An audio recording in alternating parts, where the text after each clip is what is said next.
Hello everyone, আসসালামু আলাইকুম। কেমন আছেন সবাই? আশা করছি সবাই ভালো আছেন, সুস্থ আছেন। আলহামদুলিল্লাহ, আমরাও সবাই ভালো আছি। Your simple lifestyle YouTube channel থেকে আমি উম্মে রুমান অন্ধ্রপ্রদেশের খাম্মাম শহর থেকে নতুন একটি ব্লগ ভিডিওতে আপনাদের সবাইকে ওয়েলকাম করছি।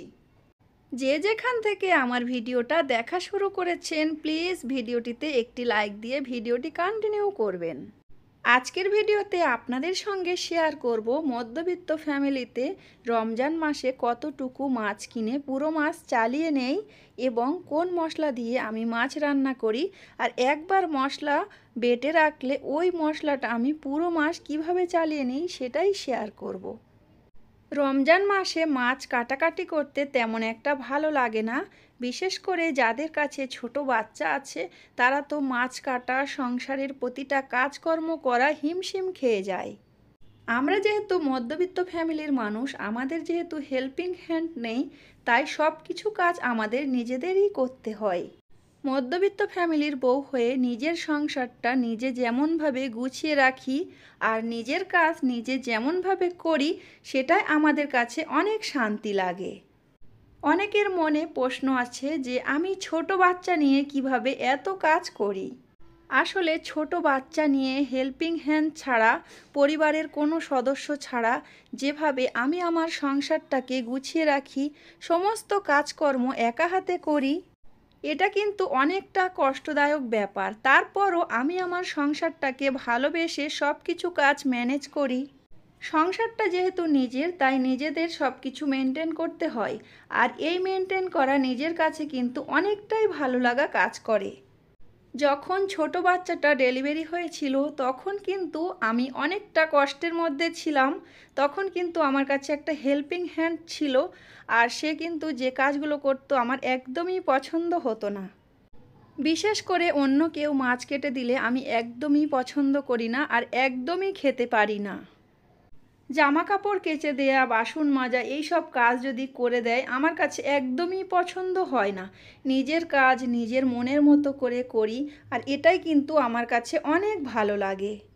যাদের কাছে ছোট বাচ্চা আছে তারা কিভাবে সংসারের কাজ করবেন, তো কিছুটা আইডিয়া আপনাদের সঙ্গে শেয়ার করছি।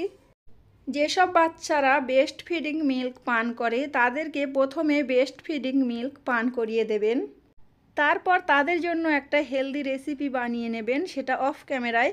ক্যামেরা অন করলে কিন্তু কাজের অনেকটাই দেরি হয়ে যায়। আমরা যারা ইউটিউবে কাজ করি আমাদের তো কম বেশি ক্যামেরা অন করতে হয়, তাই আমাদের কাজ অনেকটাই লেট হয়ে যায়। যারা ইউটিউবে কাজ করে না অথচ ছোট বাচ্চা নিয়ে সংসারের কাজ করতে অনেকেই হিমশিম খেয়ে যায়। আবার অনেকে দেখেছি যে দুপুর 3টা 4টার সময় ভাত খায়। আমরা কিন্তু সব সময় দুপুর 2টার সময় ভাত খাই, কারণ বাচ্চাকে যদি খুশি রেখে কাজ করা যায় তাহলে কিন্তু নিজের কাছে অনেক ভালো লাগে, আর বাচ্চারা খুশি থাকলে আমরাও খুশি থাকি। বাচ্চাদেরকে খুশি করিয়ে তারপরে আমি আমার সংসারের কাজটা কমপ্লিট করি। আমি কিভাবে আমার বাচ্চাকে খুশি রাখি সেটা আপনাদের সঙ্গে বলছি। তো বাচ্চাকে একটু হেলদিকর খাবার বানিয়ে খাইয়ে দিই, তারপরে বাচ্চাকে নিয়ে অনেকটা সময় ধরে আমি খেলা করি। তবে বাচ্চাকে খেলা করতে করতে কিছু কিছু কাজ করে নিতে পারি, যেমন কাপড় জামা গুছিয়ে নেয়া, ঘর ঝাড়ু দেয়া, রুম গুছিয়ে নেয়া। তো তখন কিন্তু এই ভিডিও করি না, কারণ এই ভিডিও যদি করি তখন কিন্তু বাচ্চার সঙ্গে খেলা করতে পারবো না। কিছু সময় বাচ্চাকে খেলা করিয়ে বাচ্চার মনটাকে ফ্রি করিয়ে দেই, তখন কিন্তু বাচ্চার অনেকটা ক্লান্তি চলে আসে। তখন আবার বাচ্চাকে একটু ব্রেস্ট ফিডিং মিল্ক পান করিয়ে ঘুম পাড়িয়ে দিই তাকে। ছোট বাচ্চাটাকে ঘুম পাড়িয়ে তারপরে আমি আমার সংসারের প্রতিটা কাজকর্ম করি। আর আমি তো ভিডিও করি, তখন কিন্তু কিছু কিছু কাজ ভিডিও করে করি। আর আমার বড় বাচ্চাটা তো তখন স্কুলে থাকে, আর 2টা বাচ্চা যখন বাড়িতে থাকে তখন কিন্তু আমার মাথাটা একটু ঘুরে যায়, একটু হিমশিম খেয়ে যেতে হয়। আপনাদের সঙ্গে কথা বলতে বলতে আমি এদিকে কিন্তু মাছের বাজার গুছিয়ে নিয়েছি। মধ্যবিত্ত ফ্যামিলির বউ হয়ে আমি কিভাবে মাছ গুছিয়ে রাখি সেটাই এই ভিডিওতে আপনাদের সঙ্গে তুলে ধরেছি।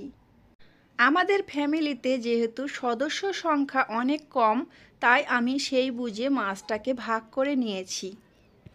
আমাদের ফ্যামিলিতে আমরা 2জন মানুষ আর 2টা বাচ্চা আছে। বাচ্চারা তো মাছ খেতে একদমই পছন্দ করে না, তারপরও একটু একটু করে কাঁটা ছাড়িয়ে তাদের গালে গালে দেওয়ার চেষ্টা করি, তাদের খাওয়ানোর চেষ্টা করি সব সময়।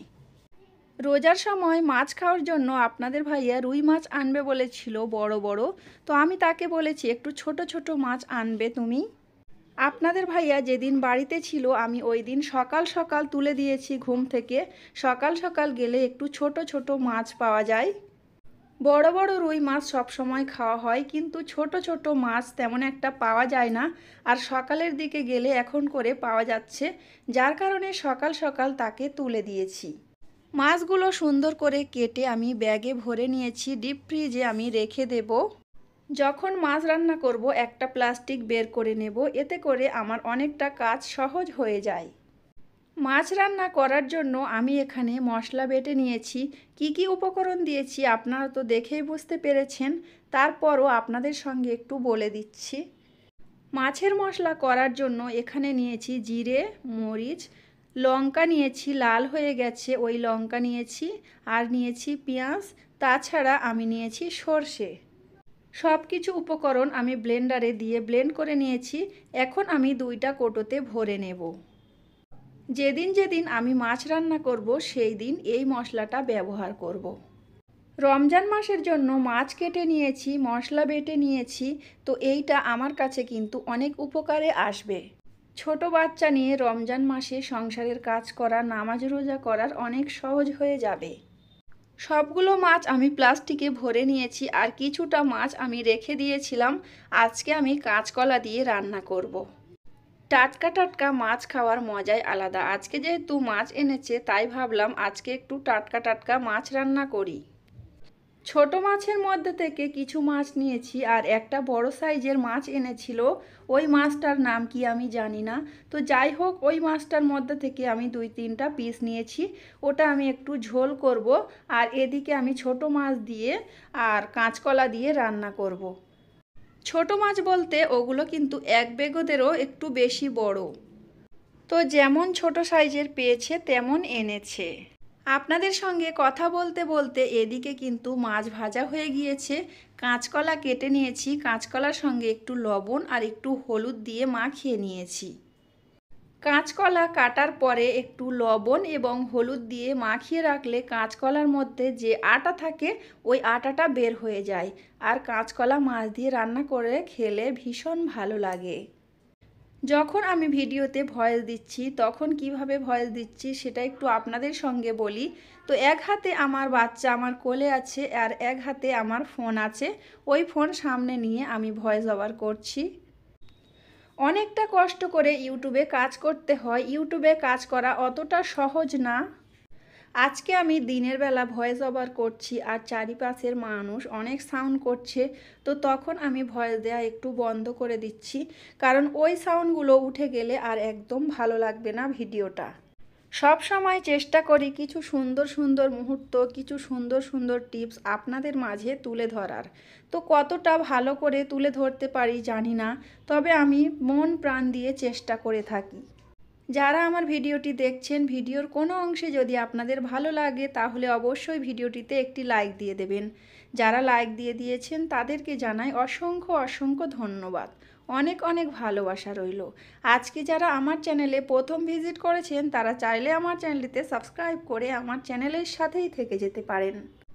যারা অলরেডি সাবস্ক্রাইব করেছেন পাশে থাকা বেল বাটনের অল অপশানে একটু সিলেক্ট করে রাখবেন, এতে করে নিত্য নতুন simple lifestyle blog video upload করার সাথে সাথেই আপনার ফোনে নোটিফিকেশন চলে যাবে। আপনারা চাইলে সময় সুযোগ করে সেটা দেখে নিতে পারবেন। রান্না বান্না করা হয়ে গিয়েছে। ওই যে বড় মাছটা এনেছিল ওই মাছের নাম জানি না, ওটা একটু ঝোলঝোল করে রান্না করেছি, আর কাঁচকলা আলু দিয়ে আর ছোট মাছ রান্না করেছি। আমি আবার সবগুলো মাছের নাম জানি না, তো ছোট মাছ বড় মাছ এই রকম বলে থাকি। আপনাদের ভাইয়া কিছুটা ডিম এনেছিল, তো ডিমগুলো আমি ধুয়ে নিয়েছি খুব সুন্দর করে, আর চুবড়িতে দিয়ে দিয়েছি পানি ঝরানোর জন্য। রোজার আগে আমি ফ্রিজটা পরিষ্কার করে নেইনি, মানে ডিপ ক্লিন করিনি।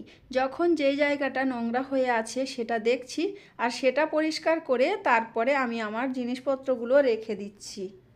ফ্রিজের মধ্যে যে ডিম রাখার ট্রে আছে ওটা একটু নোংরা মতো হয়ে গিয়েছে, ওটা উঠিয়ে আমি মুছে পরিষ্কার করে এখন ডিমগুলো রেখে দেব। এভাবে করে ডিম ধুয়ে রাখলে ডিমের মধ্যে যে জীবাণু থাকে ওটা ফ্রিজের সমস্ত খাবারের মধ্যে ছড়িয়ে যায় না। মধ্যবিত্ত পরিবারের বউ হয়ে আমি যে সিম্পল ব্লগ ভিডিও আপনাদের মাঝে শেয়ার করি, তো আপনাদের যদি ভালো লাগে অবশ্যই কমেন্ট করে জানাবেন। যারা আমার ভিডিও দেখে সুন্দর সুন্দর কমেন্ট করেন তাদেরকে সবাইকে জানাই অসংখ্য অসংখ্য ধন্যবাদ। আমরা গৃহিণীরা আমাদের কাজ করতে করতে অনেক সময় কেটে যায়, পুড়ে যায়। তো আমার হাতটা কতটা পুড়ে গিয়েছে দেখুন। হাতের নিচের সাইডটা কয়েকদিন আগে পুড়ে গিয়েছিল, আর এখন এই সাইডটা পুড়ে গিয়েছে।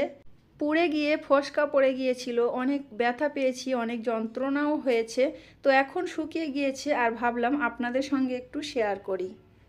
আপনাদের ভাইয়া বাজার এনেছে, আর আমি যেহেতু একটু ব্যস্ত ছিলাম বাচ্চা কাচ্চা নিয়ে, অনেকটাই ক্লান্ত হয়ে গিয়েছি। তো আপনাদের ভাইয়া বলছে তোমার আর কষ্ট করতে হবে না, আমি বাজারগুলো গুছিয়ে দিচ্ছি। ভেবেছিলাম বাজার গোছানো আপনাদের সঙ্গে শেয়ার করব না, তো আমার হাজবেন্ড খুব সুন্দর করে গুছিয়ে দিচ্ছিল, তো আমি ভাবলাম একটু আপনাদের সঙ্গে শেয়ার করি। পুরো ভিডিও জুড়ে অনেক কথা বলেছি, কথার মধ্যে যদি কোনো কিছু ভুল বলে থাকি অবশ্যই ক্ষমা দৃষ্টিতে দেখবেন। আমি যেহেতু সবজি খেতে পছন্দ করি, আপনাদের ভাইয়া চেষ্টা করে একটু সবজি আনার জন্য। তো বেশি রকম আইটেম সবজি পাইনি, বেগুন পেয়েছে, বাঁধাকপি পেয়েছে, আর টমেটো পেয়েছে। রমজান মাসের জন্য লেবু আর শসা এনেছে। সবাইকে সুস্বাস্থ্য কামনা করে এবং পরবর্তী ভিডিও দেখার আমন্ত্রণ জানিয়ে আজকের ভিডিওটা এখানে শেষ করলাম। সবাই ভালো থাকবেন, সুস্থ থাকবেন। আল্লাহ হাফেজ।